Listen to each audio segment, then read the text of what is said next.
ಇವತ್ತಿನ 3 ಡಿಶಸ್. ಒಂದು ಮಾವಿನಕಾಯಿ ಚಿತ್ರಾನ್ನ, ಆಮೇಲೆ ಮಾವಿನಕಾಯಿದು ಸ್ವೀಟ್ ಪಿಕಲ್, ಆಮೇಲೆ ಮಾವಿನಕಾಯಿದು ಇನ್ಸ್ಟಂಟ್ ಪಿಕಲ್. ಫುಲ್ ಮಾವಿನಕಾಯಿ ಮಯ ಇವತ್ತು. Hey guys, welcome back to my channel Deepu Kannada vlogs. ಇವತ್ತು ನನ್ನ ಪುಟಾಣಿ ಗಾರ್ಡನ್ ತೋರಿಸ್ತೀನಿ ಬನ್ನಿ. ಪೂಜೆಗೆ ಹೂ ಬೇಕು ಅಂತಲೇ ದಾಸವಾಳ ಗಿಡಗಳನ್ನೆಲ್ಲ ತಂದಿದ್ದೆ. ಈಗ ಕಾಂಪೋಸ್ಟ್ ಎಲ್ಲ ಹಾಕಿ ಚೆನ್ನಾಗಿ ಹೆಲ್ತಿಯಾಗಿ ರೆಡಿ ಮಾಡ್ಕೊಂಡಿದ್ದೀನಿ. ಸೊ ಚೆನ್ನಾಗಿ ಹೂ ಬಿಡ್ತಾ ಇದ್ದಾವೆ. ಒಂದಷ್ಟು ಕಡ್ಡಿಗಳನ್ನು ತಂದು ನೆಟ್ಟಿದ್ದು ಇವಾಗ ಹೂ ಬಿಡೋಕ್ಕೆ ಸ್ಟಾರ್ಟ್ ಆಗಿದ್ದಾವೆ. ಯಾವ್ಯಾವ ಕಲರ್ ಇದೆ ಅಂತೆಲ್ಲ ನೀವೇ ನೋಡ್ತಾ ಇದ್ದೀರಲ್ಲ. ಇನ್ನೂ ಒಂದಷ್ಟು ಕಲರಿಂದ ಗಿಡಗಳು ಹೂ ಬಿಟ್ಟಿಲ್ಲ. ನೋಡ್ತಾ ಇದ್ರೆ ತುಂಬಾ ಖುಷಿಯಾಗುತ್ತೆ. ಮತ್ತು ಹಾಲಿಡೇಸ್ಗೆ ಹೇಗೆ ಮಕ್ಕಳನ್ನ ಎಂಗೇಜ್ ಮಾಡ್ತಾ ಇದ್ದೀರಾ ನೀವು? ನನಗಂತೂ ಅದೇ ದೊಡ್ಡ ಕೆಲಸ ಆಗೋಗ್ಬಿಟ್ಟಿದೆ. ಮತ್ತು ನಾವೇ ಬೆಳೆದಿದ್ದು ಹೂಗಳಿಂದ ಪೂಜೆ ಮಾಡಿದ್ರೆ ಅದೊಂಥರ ಸ್ಯಾಟಿಸ್ಫ್ಯಾಕ್ಷನ್ ಗೈಸ್, ಸೋಲ್ ಸ್ಯಾಟಿಸ್ಫ್ಯಾಕ್ಷನ್ ನಿಜವಾಗ್ಲೂ. ಮತ್ತು ನಾವೇ ಬೆಳೆದು ಪುಟ್ಟ ತರಕಾರಿ ಅಡುಗೆಲಿ ಯೂಸ್ ಮಾಡೋದು, ನಾವೇ ಏನಾದರೂ ಮನೆಗೆ ಬೆಳೆದಾಗ ಅದರಲ್ಲಿ ಸಿಗೋಂಥ ಖುಷಿನೇ ಬೇರೆ. ಪ್ಲ್ಯಾಂಟ್ಸ್ ಲವರ್ಸಿಗೆ ಮಾತ್ರನೇ ಅದು ಗೊತ್ತಿರುತ್ತೆ. ಆಲ್ಮೋಸ್ಟ್ ಎಲ್ಲ ಇಷ್ಟಪಡ್ತೀವಲ್ಲ ಪ್ಲ್ಯಾಂಟ್ಸ್ನ. ಈಗ ಸ್ವಲ್ಪ ದೊಡ್ಡವನಾಗಿರೋದ್ರಿಂದ ಸ್ವಲ್ಪ ಹೇಳಿದ ಮಾತು ಕೇಳ್ತಾನೆ. ಹಾಗಾಗಿನೇ ಕ್ಯಾಮ್ರಾಮ್ಯಾನ್ ಮಾಡ್ಕೊಂಬಿಟ್ಟಿದ್ದೀನಿ ನಾನು ಅವನ್ನ. ನಾನು ಮಾಡೋ ಎಲ್ಲ ವೀಡಿಯೋಸ್ನೂ ಆಲ್ಮೋಸ್ಟ್ ಅವನೇ ತೆಕ್ಕೊಡೋದು. ಇವಾಗ ಸಮ್ಮರ್ ಹಾಲಿಡೇಸ್ನ ಒಳ್ಳೆ ಥರ ಯುಟಿಲೈಸ್ ಮಾಡಬೇಕು ಅಂತಲೇ ನಾನು ಮತ್ತು ಮುದ್ದು ಒಂದಷ್ಟು ಶ್ಲೋಕಗಳು ಮತ್ತು ಸಾಂಗ್ಗಳನ್ನ ಕಲಿತಾ ಇದ್ದೀವಿ. ಅದರಲ್ಲಿ ಒಂದು ಗಣೇಶನ ಸಾಂಗ್ನ ನಾನು ನಿಮಗೆ ಅವ್ನು ಹೇಳೋದನ್ನು ತೋರಿಸ್ತೀನಿ. ಮೊದಲನೇ ಪೂಜೆ ಗಣೇಶನಿಗೆ ಅಲ್ವಾ, ಹಾಗಾಗಿ ಮೊದಲನೇ ಸಾಂಗ್ ಕೂಡ ಗಣೇಶಂದೇ ಹೇಳ್ಸೋಣ.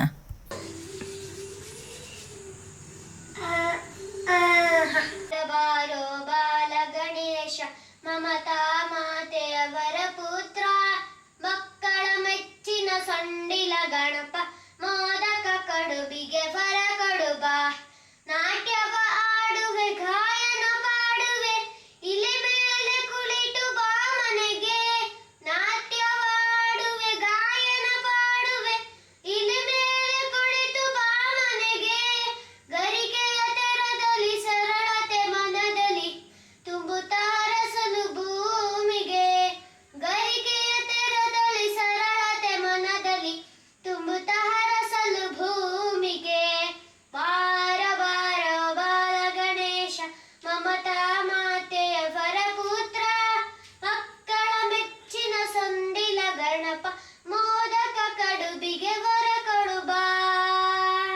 ತುಂಬ ಚೆನ್ನಾಗಿ ಮ್ಯೂಸಿಕ್ ಗೊತ್ತಿರೋರಿದ್ರು. ಏನಾದರೂ ತಪ್ಪುಗಳಿದ್ರೆ ದಯವಿಟ್ಟು ಕ್ಷಮಿಸಿ. ಮತ್ತು ಮುದ್ದು ಸಾಂಗ್ ಹೆಂಗೆ ಅನ್ನಿಸ್ತು ಅಂತ ಹೇಳಿ, ಓಕೆನಾ? ಆಯ್ತಾ ಪೂಜೆ? ಏನವು? ಮಾವಿನಕಾಯಿ ನೀವು ಕೇಳಿದ್ರಲ್ಲ, ಪಪ್ಪ ತಗೊಬಂದ್ರು. ಎಲ್ಲಿಂದ ತಗೊಂಬಂದೆ ನೀನು? ತೋಟ. ನೀನು ಹೋಗಿದ್ದ? ಪಪ್ಪನೂ ಹೋಗಿದ್ದು. ಮೊಮ್ಮ ಕೊಡು ಅಂತ ಹೇಳ್ಬಿಟ್ಟು ಮೇಲೆ. ಸರಿ ಕೊಡು. ಉಪ್ಪಿನಕಾಯಿ ಹಾಕೋಣ. ಇವತ್ತು ಮಾವಿನಕಾಯಿ ತಗೋಬರಕ್ಕೆ ಹೇಳಿದ್ದೆ. ಗಿಣಿ ಮಾವಿನಕಾಯಿ ತಂದಿದ್ದಾರೆ. ಎಳೆವು ಈ ಥರ ಎಳೆದಾದರೆ ಚೆನ್ನಾಗಿರುತ್ತೆ ಉಪ್ಪಿನಕಾಯಿಗೆ. ಅಂದರೆ ತುಂಬ ದಿನ ಇಡೋ ಉಪ್ಪಿನಕಾಯಿ ಏನಲ್ಲ, ಇನ್ಸ್ಟೆಂಟಾಗಿ ಮಾಡೋ ಅಂಥ 2 ಉಪ್ಪಿನಕಾಯಿಗಳು. ಒಂದು ಸ್ವಲ್ಪ ಸ್ವೀಟ್ ಮಿಕ್ಸ್ ಇರೋದು, ಹುಳಿ ಹುಳಿ ಸ್ವೀಟ್ ಚೆನ್ನಾಗಿರುತ್ತೆ ಅದು. ಮಾವಿನಕಾಯಿ ನೋಡ್ತಾ ಇದ್ರೆ ಬಾಯಿ ನೀರು ಬರ್ತಾ ಇದೆ. ಇನ್ನೊಂದು ನಾರ್ಮಲ್ ಉಪ್ಪಿನಕಾಯಿ, ಇನ್ಸ್ಟೆಂಟ್ ಉಪ್ಪಿನಕಾಯಿ, 2 ಮಾಡ್ಕೊಳ್ಳೋಣ. ಮಾವಿನಕಾಯಿ ಚೆನ್ನಾಗಿದೆ, ಫ್ರೆಶ್ ಇದಾವೆ, ಇವಾಗ ತಂದಿರೋ. ಏನು ಕಟ್ ಮಾಡಿಕೊಂಡು ಫಸ್ಟು ತೊಳ್ಕೊತಾ ಇದ್ದೀನಿ. ಇದು 2 ಮಾವಿನಕಾಯಿನ ಚಿಕ್ಕ ಕಟ್ ಮಾಡಿ ನಾನು ಚಾಪರಲ್ಲಿ ಚಾಪ್ ಮಾಡ್ಕೊತಾ ಇದ್ದೀನಿ. ಸಿಪ್ಪೆ ತೆಗೆದ್ರೆ ಘಮ ಘಮ ಅನ್ಸುತ್ತೆ. ಅಡುಗೆ ಮನೆ ಫುಲ್ ಮಾವಿನಕಾಯಿ ಸ್ಮೆಲ್ ಬರುತ್ತೆ. ಮನೆ ಆಚೆವರೆಗೂ ಸ್ಮೆಲ್ ಬರ್ತಿದೆ. ಏನಿಲ್ಲ, ಅಡುಗೆ ಮನೆ ಮಾತ್ರ ಒಂದು ಸ್ವಲ್ಪ ಗಮ್ ಅಂತ ಇದೆ.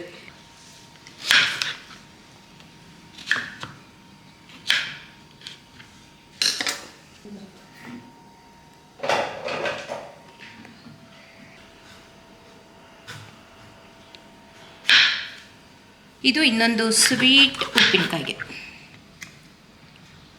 ಸ್ವೀಟ್ ಮತ್ತು ಹುಳಿ ಇರುತ್ತಲ್ಲ, ಸಖತ್ತಾಗಿರುತ್ತೆ. ಉಪ್ಪು ಹುಳಿ ಖಾರ ಚೆನ್ನಾಗಿರುತ್ತೆ ಅದೊಂಥರ.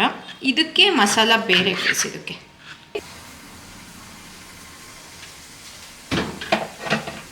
ಈಗ ಇದನ್ನು ಚಾಪ್ ಮಾಡ್ತಾ ಇದ್ದೀನಿ ಚಿಕ್ಕಗೆ.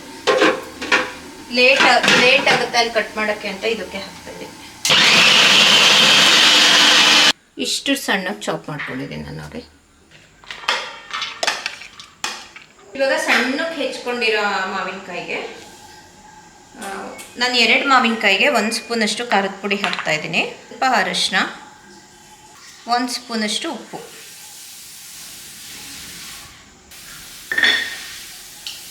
ಹಾಕಿ ಇದನ್ನು ಚೆನ್ನಾಗಿ ಮಿಕ್ಸ್ ಮಾಡ್ಕೊಳ್ಳೋಣ. ಇದು ಮಿಕ್ಸ್ ಆದಮೇಲೆ ಇದಕ್ಕೊಂದು ಪೌಡರ್ ಹಾಕಿ ಒಂದು ಒಗ್ಗರಣೆ ಹಾಕೋದು.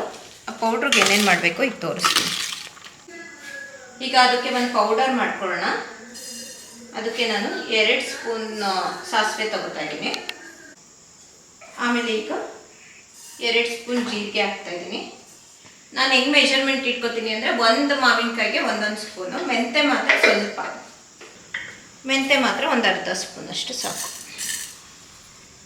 1 ಸ್ಪೂನಷ್ಟು ಸೋಂಪು ಹಾಕ್ಕೊಳ್ಳೋಣ. ಫ್ಲೇವರ್ ಚೆನ್ನಾಗಿರುತ್ತೆ ಸೋಂಪು ಹಾಕಿದ್ರೆ. ಇಷ್ಟನ್ನು ಹುರಿದು ರುಬ್ಕೊಳ್ಳೋದು. ಈಗ ನಾನು ಎಲ್ಲನೂ ಮಿಕ್ಸ್ ಮಾಡ್ತಾ ಇಲ್ಲ, ಒಂದೊಂದೇ ರೆಸಿಪಿ ತೋರಿಸ್ತಾ ಇದ್ದೀನಿ. ಇದನ್ನು ಚೆನ್ನಾಗಿ ಹುರಿದು ಪುಡಿ ಮಾಡಿ ಮಿಕ್ಸ್ ಮಾಡ್ಕೊಳ್ಳೋದು. ತುಂಬ ನುಣ್ಣಗೆ ಪುಡಿ ಆಗೋದೇನು ಬೇಡ, ಈ ಥರ ಕೋರ್ಸ್ ಗ್ರೌಂಡ್ ಆದರೆ ಸಾಕು. ಇದಕ್ಕೆ ಈಗ ಸ್ವಲ್ಪ ಎಣ್ಣೆ ಹಾಕಿದ್ದೀನಿ. ಚೂರು ಸಾಸಿವೆ ಹಾಕ್ಕೊಳ್ಳೋಣ. ಎಣ್ಣೆ ಕಾಯ್ದಿರೋದು ಗೊತ್ತಾಗಕ್ಕಷ್ಟೆ. ಈಗ ಎಣ್ಣೆ ಹಾಕಿ ಸ್ವಲ್ಪ ಸಾಸಿವೆ ಹಾಕಿದ್ದೀನಿ. ಅದಕ್ಕೆ ಸ್ವಲ್ಪ ಹಿಂಗೆ ಹಾಕ್ಕೊಳ್ಳೋಣ. ಸಾಸಿವೆ ಸಿಡಿದ್ಮೇಲೆ ಎಲ್ಲ ಹಾಕಿ ಮಿಕ್ಸ್ ಮಾಡೋದಷ್ಟೆ.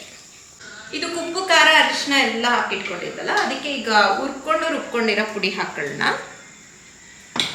ಇದು ಎಣ್ಣೆ, ಹಿಂಗು ಸಾಸಿವೆ ಹಾಕಿರೋಂಥ ಎಣ್ಣೆನ ಇದ್ರ ಮೇಲೆ ಹಾಕೋದು ಅಷ್ಟೆ.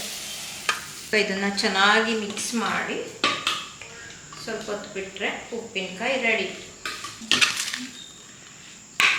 ಇವಾಗ ಸ್ವೀಟ್ ಉಪ್ಪಿನಕಾಯಿಗೆ ಫಸ್ಟು ಧನಿಯಾ ಪುಡಿ ಹಾಕ್ಕೊಳ್ಳೋಣ. ಧನಿಯಾ ಬೀಜ ಹಾಕ್ಕೊಳ್ಳೋಣ. ಸ್ವಲ್ಪ ಮೆಂತೆ, ಒಂದು 4 ಕಾಳಷ್ಟೇ ಮೆಂತೆ ಹಾಕಿದ್ವೋ ಇದ್ವೋ ನನಗೆ. ಜೀರಿಗೆ ಹಾಕ್ಕೊಳ್ಳೋಣ.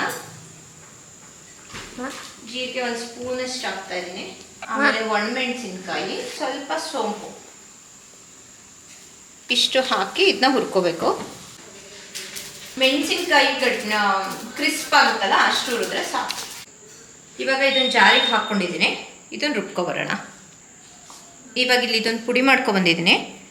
ಇಷ್ಟು ಪುಡಿ ಆದರೆ ಸಾಕು. ನುಣ್ಣಗೇನು ಬೇಡ, ಒಂಚೂರು ನುಣ್ಣಗಾಗಕ್ಕೆ ಇನ್ನೊಂದು ಚೂರು ಮುಂಚೆನೇ ತೆಗೆದ್ಬಿಡಿ. ಇವಾಗ ಅದೇನು ಇದನ್ನ ಇಟ್ಕೊಳ್ಳೋಣ. ಇವಾಗ ನಾನು ಎಲ್ಲನೂ ಹುರ್ಕೊಂಡಲ್ಲ, ಅದೇ ಪ್ಯಾನಿಗೆ ಎಣ್ಣೆ ಹಾಕ್ಕೊಂಡು ಸ್ವಲ್ಪ ಜೀರಿಗೆ ಹಾಕ್ತಾ ಇದ್ದೀನಿ. ಜೀರಿಗೆ ಒಳಗೇನೆ ಉಪ್ಪಿನಕಾಯಿ ಹಾಕ್ಕೊಳ್ಳೋಣ. ಅಲ್ಲ ಸಾರಿ, ಮಾವಿನಕಾಯಿ ಹಾಕ್ಕೊಳ್ಳೋಣ. ಉಪ್ಪಿನಕಾಯಿ ಯಾವ್ದಾದ ಟೆನ್ಷನಲ್ಲಿ ಹೇಳ್ತಿರಲ್ಲಮ್ಮ? ಏನೋ ಟೆನ್ಷನ್ ಇಲ್ಲ ಕಣ, ಆರಾಮಾಗಿದೆ. ಈಗ ಮಾವಿನಕಾಯಿಗೆ 1 ಸ್ಪೂನಷ್ಟು ಉಪ್ಪು ಹಾಕ್ಕೊಳ್ಳೋಣ. ಉಪ್ಪಾಕಾದ್ಮೇಲೆ ಇದನ್ನ ಚೆನ್ನಾಗಿ ಮಿಕ್ಸ್ ಮಾಡ್ಕೋಬೇಕು ಎಣ್ಣೆ ಒಳಗೆ ಮಾವಿನಕಾಯಿನ.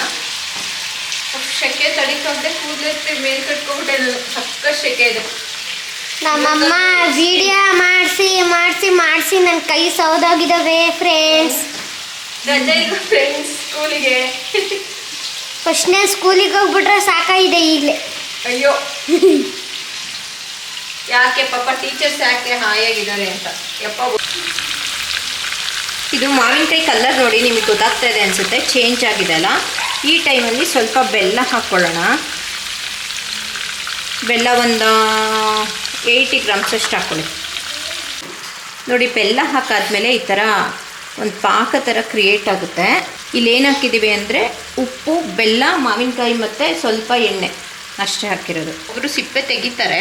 ಸಿಪ್ಪೆ ತೆಗಿಯೋದೇನು ಬೇಡ, ಸಿಪ್ಪೆನೂ ಚೆನ್ನಾಗಿರುತ್ತೆ, ಒಂದು ಕ್ರಂಚಿಯಾಗಿರುತ್ತೆ ತಿನ್ನಬೇಕಾದ್ರೆ. ಏನು ರುಬ್ಬಿಟ್ಕೊಂಡಿಲ್ವಲ್ಲ ಆ ಮಸಾಲೆ ಎಲ್ಲ ಹಾಕ್ಕೊಳ್ಳೋಣ.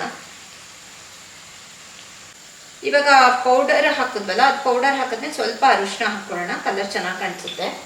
ಈಗ ಅರಿಶಿನ ಎಲ್ಲ ಹಾಕ್ಕೊಂಡಾದ್ಮೇಲೆ ನೋಡಿ ಬೆಂದಿದೆ, ಆಲ್ಮೋಸ್ಟ್ ಮಾವಿನಕಾಯಿ ಬೇಯಕ್ಕೆ ಬಂದಿದೆ. ಇದು ಇಷ್ಟಾದರೆ ಸಾಕು. ಸ್ವೀಟು, ಸಾಲ್ಟ್ ಮತ್ತು ಹುಳಿ ಇರೋ ಅಂಥ ಮಾವಿನಕಾಯಿ ಉಪ್ಪಿನಕಾಯಿ ರೆಡಿ.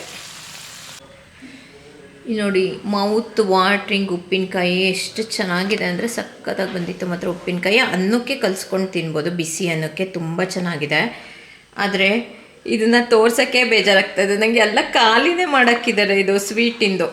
ಇನ್ನಿಷ್ಟೇ ಇಷ್ಟು ಉಳ್ಕೊಂಡಿದೆ. ಇದ್ರದ್ದು ಚೆನ್ನಾಗಿರೋ ಕ್ಲಿಪ್ಪಿಂಗು ತಗೊಳ್ಳಿಲ್ಲ ನಾನು, ಹಿಂಗಾಗೋಗಿದೆ. ಮೇರೆ ಕಭಿ ದೇ ದೀಜಿಯೇ. ಈಗ ನಾನು ಚಿತ್ರಾನ್ನಕ್ಕೆ ಎಣ್ಣೆ ಇಟ್ಕೊಂಡಿದ್ದೀನಿ. ಅದಕ್ಕೆ ಸ್ವಲ್ಪ ಸಾಸಿವೆ ಹಾಕ್ಕೊಳ್ಳೋಣ. ಸಾಸಿವೆ ಈಗ ಎಣ್ಣೆ ಹಾಕಿ ಸಾಸಿವೆ ಹಾಕಿದ್ದೀನಿ. ಸಾಸಿವೆ ಹಾಕಾದ್ಮೇಲೆ ಕರ್ಬೇವಿನ ಸೊಪ್ಪು ಹಾಕಬೇಕು. ಕರ್ಬೇವಿನ ಸೊಪ್ಪು ಇಲ್ಲ ನನ್ನ ಹತ್ರ. ಇವಾಗ ನಾನು ಕಡಲೆ ಬೀಜ ಆ ಥರದ್ದೇನೂ ಹಾಕ್ತಾ ಇಲ್ಲ ಇದಕ್ಕೆ, ಆಮೇಲೆ ಹಾಕ್ಕೊಳ್ಳೋಣ ಅಂತ. ಗೊಜ್ಜನ್ನ ಜಾಸ್ತಿ ಮಾಡಿಟ್ಕೋತಾ ಇರೋದ್ರಿಂದ ಈಗ ಈರುಳ್ಳಿ ಹಾಕ್ತಾ ಇದ್ದೀನಿ. ಸಿಂಪಲ್ ಇದು ಚಿತ್ರಾನ್ನ, ಆದರೆ ತುಂಬ ಟೇಸ್ಟಿಯಾಗಿ ಈರುಳ್ಳಿ ಮತ್ತು ಮೆಣಸಿನ್ಕಾಯಿ ಹಾಕಿದ್ದೀನಿ. ಈಗ ಈರುಳ್ಳಿಗೆ ಉಪ್ಪು ಹಾಕ್ಕೊಳ್ಳೋಣ, ಸ್ವಲ್ಪ ಚೆನ್ನಾಗಿ ಬೇಯಲಿ ಅಂತ. ಈಗ ಈರುಳ್ಳಿ ಮತ್ತು ಮೆಣಸಿನ್ಕಾಯಿ ಚೆನ್ನಾಗಿ ಬೆಂದಿದೆ. ತುರ್ದಿಟ್ಕೊಂಡಿರೋ ಮಾವಿನಕಾಯಿ ಹಾಕ್ಕೊಳ್ಳೋಣ ಇದಕ್ಕೆ. ಈಗ ಸ್ವಲ್ಪ ಅರಿಶಿನ ಹಾಕೋಣ. ಈಗ ಮಾವಿನಕಾಯಿ ಫುಲ್ ಮೆತ್ತಗಾಗಂಗೆ ಚೆನ್ನಾಗಿ ಸ್ವಲ್ಪ ಬೇಯಿಸ್ಕೋಬೇಕು. ಚುರುಮುರು ಅಂತ ಇದೆಯಲ್ಲ, ಆ ಸೌಂಡೆಲ್ಲ ಹೋಗಬೇಕು. ಒಂದು ಕರ್ಬೇವಿನ ಸೊಪ್ಪು ಇರಬೇಕು ನನ್ನ ಹತ್ರ. ಇವತ್ತು ಮೇನ್ ಕರ್ಬೇವಿನ ಸೊಪ್ಪು ಖಾಲಿ ಆಗಿಬಿಟ್ಟಿದೆ. ಈಚೆ ಗಿಡದಲ್ಲಿದೆ, ಅದು ಚಿಕ್ಕ ಗಿಡ, ಅದನ್ನ ಕೀಳಂಗಿಲ್ವಂತೆ, ಕಿತ್ತರೆ ಬೇರೆ ಏನೋ ಲೂಸ್ ಆಗುತ್ತೆ ಅಂದರು, ಅದಕ್ಕೆ ಅದರಲ್ಲಿ ಕೀಳ್ತಾ ಇಲ್ಲ. ಈಗ ಇದು ಯಾವ ಪೌಡರ್ ಅಂದರೆ, ನಾನು ಫಸ್ಟು ಉಪ್ಪಿನಕಾಯಿಗೆ ಮಾಡ್ಕೊಂಡಲ್ಲ, ಇದು ಸಾಸಿವೆ ಜೀರಿಗೆ ಮೆಂತೆ ಹಾಕಿ ಅದೇ ಪೌಡರೇ, ಅದೇ ಸೇಮ್ ಪೌಡರೇ. ನಾನಿಲ್ಲಿ ಒಂದು ಇಡೀ ಮಾವಿನಕಾಯಿನ ತಗೊಂಡಿದ್ದೀನಿ, ಅದಕ್ಕೆ ನೀವು ಒಂದು 2 ಸ್ಪೂನಷ್ಟು ಈ ಪೌಡರ್ನ ಹಾಕ್ಕೊಂಡ್ರೆ ಸಾಕು. ಇದೇ ಮೈನ್ ಇಂಗ್ರೀಡಿಯೆಂಟ್ ಇದು ಮಾವಿನಕಾಯಿ ಚಿತ್ರಾನ್ನಕ್ಕೆ. ಅದನ್ನ ಹಾಕಿ ಮಿಕ್ಸ್ ಮಾಡಿಕೊಂಡ್ರೆ ಆಯಿತು. ಇದು ಹಾಕಿದ್ಮೇಲೆ ಜಾಸ್ತಿ ಕಾಯಿಸೋದು ಬೇಡ, ಸಡನ್ನಾಗಿ ಆಫ್ ಮಾಡ್ಕೊಳ್ಳಿ. ಅದ್ರ ಫ್ಲೇವರ್, ಅದು ಸಾಸಿವೆ ಜೀರಿಗೆ ಮೆಂತೆ ಫ್ಲೇವರ್ ಹಾಗೆ ಇರಬೇಕು ಅಷ್ಟೇ. ಚಿತ್ರಾನ್ನದ ಗೊಜ್ಜು ರೆಡಿ. ಅನ್ನ ಮಾಡಬೇಕಾದ್ರೆ ಕಡಲೆ ಬೀಜ ಮತ್ತು ಕರ್ಬೇವಿನ ಸೊಪ್ಪು ಹಾಕ್ಕೊಂಡು ಇನ್ನೊಂದ್ಸಲ ಒಗ್ಗರಣೆ ಹಾಕೋಬೇಕು.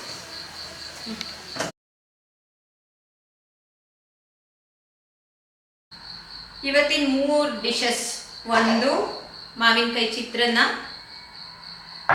ಆಮೇಲೆ ಮಾವಿನಕಾಯಿದು ಸ್ವೀಟ್ ಪಿಕಲ್, ಆಮೇಲೆ ಮಾವಿನಕಾಯಿದು ಇನ್ಸ್ಟಂಟ್ ಪಿಕಲ್. ಫುಲ್ ಮಾವಿನಕಾಯಿ ಮಯ ಇವತ್ತು.